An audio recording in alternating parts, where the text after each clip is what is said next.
আসসালামু আলাইকুম গাইস, আমি আবার আজকে নিয়ে চলে আসলাম আপনাদের কাছে নতুন রেসিপি আমের চাটনি। আমি একটা আম নিয়েছি, লম্বা লম্বা পিস করে কেটে নিয়েছি। 8টা কাজু নিয়েছিলাম, 2 পিস করে নিয়েছি ভেঙে।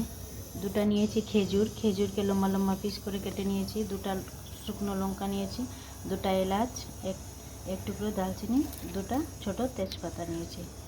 এদিকে নিয়েছি খেজুরের গুড় একটু, 2টা পেঁয়াজ আর ছোটা লঙ্কাকে ভালো করে লম্বা লম্বা করে কেটে নিয়েছি। এদিকে কড়াই চাপিয়ে দিয়েছি,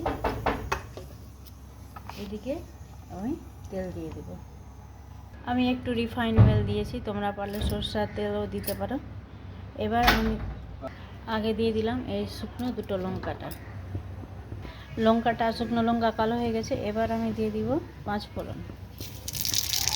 5 ফোড়ন লাল হয়ে গেছে। এবার পেঁয়াজ লঙ্কা দিয়ে দেবো, কাঁচা পেঁয়াজ লঙ্কা। এবার এটাকে আমি একটু থেতো করব। থেতো হয়ে গেছে, এবার আমি দিয়ে দেবো। এবার দেবো তেজপাতা। পেঁয়াজ ভাজা হয়ে গেছে, এবার দিয়ে দেবো আম। এবার দিয়ে দেবো লবণ দিয়ে আমটা একটু ভাজবো। পরিমাণ মতো লবণ দিলাম 1 চামচ। এবার লবণ দিয়ে খালি ভাজবো। গ্যাসটা মিডিয়াম ফ্লেমে থাকবে, গ্যাসটা একটু ঢেকে ভাজবো। ভালো করে ভাজা হয়ে গেছে, দেখো আমটা ভালো করে ভাজা হয়ে গেছে। এবার কাজু আর দিয়ে দিব খেজুর। কিশমিশ থাকলে কিশমিশও দিতে পারো, আমি কিশমিশ দিইনি, খেজুর আর কাজু দিয়েছি। এবার এটাকে ভাজবো। খেজুর আর কাজু দিয়ে ভাজা হয়ে গেছে। এবার আমি দিয়ে দিব হালকা হলুদ দিয়ে ভাজা হলো। এবার দিব খেজুরের গুড়। আর আমি ঢাকবো না, এমনি করে ভেজে নেব গুড় দিয়ে।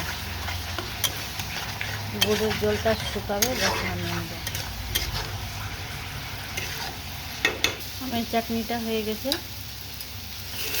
যদি গুড় না থাকে তুমি চিনিও দিয়ে করতে পারো। এবার এটাকে আমি নামিয়ে নেব। গোটা গোটা আম রেখেছি, পারলে তুমি মিক্সও করতে পারো, গুড়ের সাথে মেল্টেন করতে পারো। গরমের দিনে এই চাটনিটা খেতে খুবই টেস্ট লাগে। এখানেই আমার আমের চাটনি রেসিপিটা শেষ করছি।